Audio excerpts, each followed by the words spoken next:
వర్షాకాలం వచ్చిందంటే చాలు గోస్తాని డ్రైన్ ఉగ్రరూపం దాలుస్తుంది. పశ్చిమ గోదావరి జిల్లాకు సంబంధించి పెనుమంట్ర మండలంలో వర్షాకాలం వస్తే ఈ మండలం వాసులందరూ కూడా బిక్కుమంటూ గడపాల్సిందే.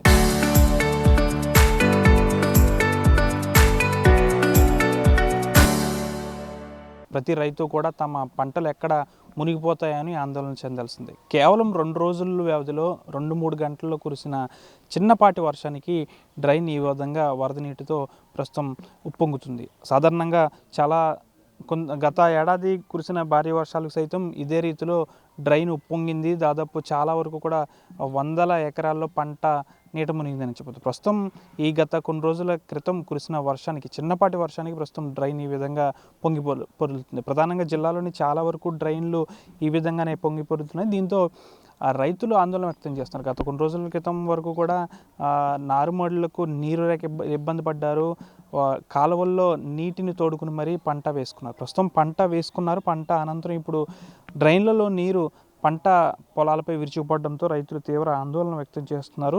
ప్రస్తుతం మనం పశ్చిమ గోదావరి జిల్లా పెనుమంట్ర మండలం నత్తారామేశ్వరం గ్రామంలో ఉన్నాం. ఈ గ్రామానికి సంబంధించి ప్రధానంగా ఈ కాలువ ఏదైతే గోస్తాని డ్రైన్ ఉందో ఈ డ్రైన్కి సంబంధించి తూర్పుగోదావరి జిల్లా పెరవలి మండలం కాకరపూర్లో నరసాపురం కాలువ వద్ద ఇది మొదటిగా ఈ కాలువ పుడుతుంది. అక్కడి నుంచి ఈ విధంగా ప్రవహిస్తూ ఇటు పెనుమంట్ర, తొనుకు, భీమవరంలో యనమదురు డ్రైన్లో ఈ డ్రైన్ కలుస్తుంది. అయితే ఈ డ్రైన్ ఉన్న మొత్తం పొడవు ఏదైతే ఉందో ఆ ప్రవహించే మార్గం అంతా కూడా ప్రతిదీ ఇది ఈ విధంగా కిక్కిస గుర్రపు డెక్కతో పూర్తిగా కూడా నిండిపోయింది. అయితే గత వేసవిలో ఈ కాలువకు సంబంధించి ప్రక్షాళనలు చేశారు. అయినప్పటికీ కూడా మరొకసారి ఇదే విధంగా కిక్కిస గుర్రపు డెక్కతో అంతేకాకుండా ఇతర వ్యర్థ పదార్థాలతో ఈ డ్రైన్ అనేది ప్రవహిస్తుంది. ఇటు ప్రవాహ మార్గానికి సంబంధించి సరైన దిశ లేకపోవడంతో ఇటు ఈ డ్రైన్ అంతా కూడా ఈ విధంగా పంట పొలాలపై విరుచుపడడంతో పాటు ఒక్కొక్కసారి గ్రామంలోకి కూడా వచ్చేస్తుందంటూ స్థానికులు చెప్తున్నారు. అయితే దీనికి సంబంధించి పూర్తిగా కూడా తణుకులో ఉన్న కొన్ని పారిశ్రామిక వ్యర్థ జలాలు కూడా ఈ కాలువలో కలవడం వల్ల పూర్తిగా కూడా ఈ కాలువ మురికి డ్రైన్గా మారిందన్నారు. అయితే గతంలో పూర్వం ఈ కాలువ మంచినీటి కాలువగా ఉండేది. రాను పారిశ్రామిక వ్యర్థాలతో ఈ కాలువ ఎలా అయిపోయిందంటూ కూడా స్థానికులు అయితే చెప్తున్నారు. దీనికి సంబంధించి మనం ఇక్కడ స్థానికులు ఉన్నారా, శ్రీ కాలువకు సంబంధించి ఈ వ్యవసాయ కాలువకు సంబంధించి ఏం చేస్తే దీనికి సంబంధించి ప్రక్షాళన అవుతుందనేది అడుగుతాం. గతంలో మీ చిన్నతనంలో ఈ డ్రైన్ మంచినీరు కూడా తాగేవారు అంటారు, మంచినీటి కాలువగా ఉండేది. ఇప్పుడు ఎందుకు ఈ విధంగా ఉంది అంటే డ్రైన్ మన మలాస్ వాటరు, ఆల్కహాల్ వాటరు ప్లస్ ఈ అట్ట ఫ్యాక్టరీ అండి, మొత్తం డ్రైన్ అంతా ఇందులోకేనండి. ఈ ఇంకా కలుషితం అయిపోయింది వాటరు. దీనివల్ల మీకు అసలు తాగే మంచినీళ్ళు కూడా ఎవరు తాగరండి. దేవుడికి కూడా సెపరేట్ చేశారండి. ఏది లోనికి వెళ్ళిపోతున్నాయి నీళ్ళని, మురికి వాటర్ నల్లగా ఉంటుందండి ఈ వాటర్. ఇప్పుడు కొద్దిగా వర్షం కురిసింది అనుకోండి, ఆటోమేటిక్గా ఎత్తేస్తున్నారు. అక్కడ లోకలు ఎత్తేస్తున్నారు, ఎలుపూరు దగ్గర లోకలు ఎత్తేస్తారండి. లైట్గా వర్షం అంటే కాలువలకి సేఫ్టీ గురించి, కాలువలు తెగిపోతాయని దీనికి ఎత్తేస్తున్నారు. ఇదేమో చేలు ముంచుకుంటూ పోతుందండి. ఇది పరిస్థితి అండి. దీన్ని తీయాలంటే మళ్ళీ ఒకసారి తీసేసి దానికి కరెక్ట్గా వెంటనే మందు కొట్టుకోవాలండి. అది తీసారండి. తీసినా మళ్ళీ మొక్కలు వచ్చేసినాయండి. అప్పుడు మందు కొట్టేస్తే ఆగిపోతుందండి. కానీ మళ్ళీ మామూలుగా బలిసిపోయింది అనమాట. అది అంటే ప్రస్తుతం మరొకసారి ప్రక్షాళన చేయాలంటారు. ఇదే మామూలుగా అండి. మొన్న పోయిన సంవత్సరం చేశారండి, 2 సంవత్సరాల క్రితం చేశారు. మొత్తం ఎక్కడి నుంచి అంటే ఏలుపూడి కాడి నుంచి మన భీమవరం దాకా చేశారు. ఏదో కోరుకోలేదు గుడి ఉన్నారండి, అక్కడ గుడి దాకా చేశారండి. చాలా బాగా చేశారండి.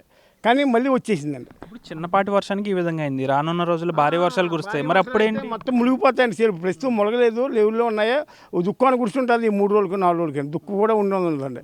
దానికి మాత్రం వచ్చేసి సేలలోకి వెళ్ళి చూడండి, ఆల్రెడీ పీకిల దాకా వచ్చేసి ఉన్నాయి. ఇంకొక గట్టిగా వర్షం కురిసింది అనుకోండి, ఇంకా మునిగిపోతాయండి మనిషి.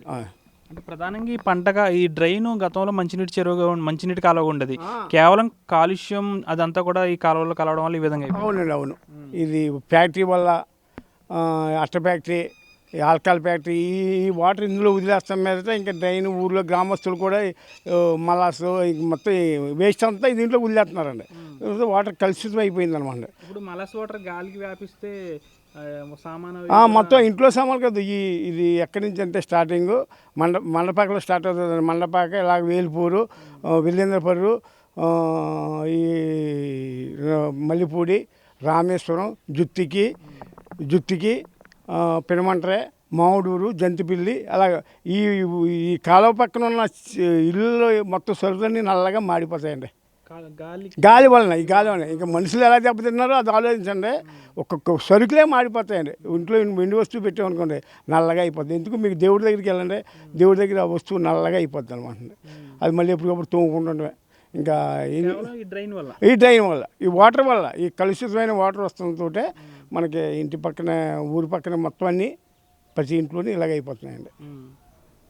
ప్రధానంగా చూసుకోవచ్చు మనం ఏదైతే ఈ గోస్తని డ్రైన్ ఉందో పూర్వం ఈ డ్రైన్ అని మనం అనకూడదు. ఎందుకంటే పూర్వం కాలంలో ఇది ఒక మంచినీటి కాలువ. అయితే రాను రాను పారిశ్రామికీకరణ ఎక్కువ కావడం, ఇటు తణుకు సంబంధించి ఒక పట్టణంగా ఉంది కాబట్టి ఆ పట్టణంలో ఉన్న ఫ్యాక్టరీలతో పాటు ఇతర రసాయనిక ఫ్యాక్టరీల కాలుష్యం అంతా కూడా ఈ డ్రైన్లో ఈ కాలువలో కలిసేది. రాను రాను ఈ విధంగా ఆ మంచినీటి కాలువ కాస్త ప్రస్తుతం ఇప్పుడు మురికి కాలువగా, మురికి డ్రైన్గా మారిపోయింది. అయితే దీనికి సంబంధించి మురికి డ్రైన్ అనేది ఇటు యనమదురు కాలువలో కలుస్తుంది. అయినప్పటికీ కూడా ఈ కలిసే ప్రవాహ మార్గంలో దాదాపు పెద్ద ఎత్తున ఈ గుర్రపు డెక్క, కిక్కిస, ఇతర వ్యర్థ పదార్థాలన్నీ కూడా ప్రవాహానికి అడ్డుగా రావడంతో ఈ ప్రవాహ దిశ మార్చుకుంటుంది. భారీ వర్షాలు కురిసినప్పుడు ఆ వరద నీరంతా ఈ కాలువలోకి చేరడం, ఈ కాలువలో నీరంతా కూడా ఇటు ఈ విధంగా పంట పొలాలపై విరిచిపోవడం ప్రతి ఏడాది జరుగుతుంది. అయితే గత వేసవిలో మొత్తం కాలువను ప్రక్షాళన చేశారు. అయినప్పటికీ కూడా కాలువకు సంబంధించి మరొకసారి ప్రక్షాళన చేయాల్సిన అవసరం ఉంది. అప్పుడే ఈ కాలువ ప్రవాహ దిశ సక్రమంగా ఉంటుంది అంటూ కూడా ఇక్కడ స్థానికులు చెప్తున్నారు. ప్రస్తుతానికి గత 2 రోజులుగా కురిసిన చిన్నపాటి వర్షానికి డ్రైన్ ఈ విధంగా ఉప్పొంగుతుంటే రానున్న రోజుల్లో పెద్ద ఎత్తున వర్షాలు పడుతాయి కాబట్టి ఈ డ్రైన్ను ఇప్పుడే ప్రక్షాళన చేస్తే రానున్న భారీ వర్షాలకు కాస్త తగ్గుముఖం బట్టి డ్రైన్ ప్రవాహం మార్గం అనేది సక్రమంగా ఉంటుందని అయితే ఇక్కడ స్థానికులు అయితే చెప్తున్నారు. ప్రస్తుతానికైతే పదుల సంఖ్యలో పంట పొలాలు అయితే నీట మూలిగాయి ఈ డ్రైన్ వల్ల. అయితే రానున్న రోజుల్లో ఆ పరిస్థితి రాకుండా ఉండాలంటే ఈ డ్రైన్ను మరింత ప్రక్షాళన చేయాల్సిన అవసరం ఉందని అయితే గ్రామస్తులు అయితే కోరుతున్నారు. వీడియో జర్నలిస్ట్ వెంకటరామన్తో మనోజ్, RTV, పెనుమంట్ర మండలం, నత్తారామేశ్వరం గ్రామం నుంచి.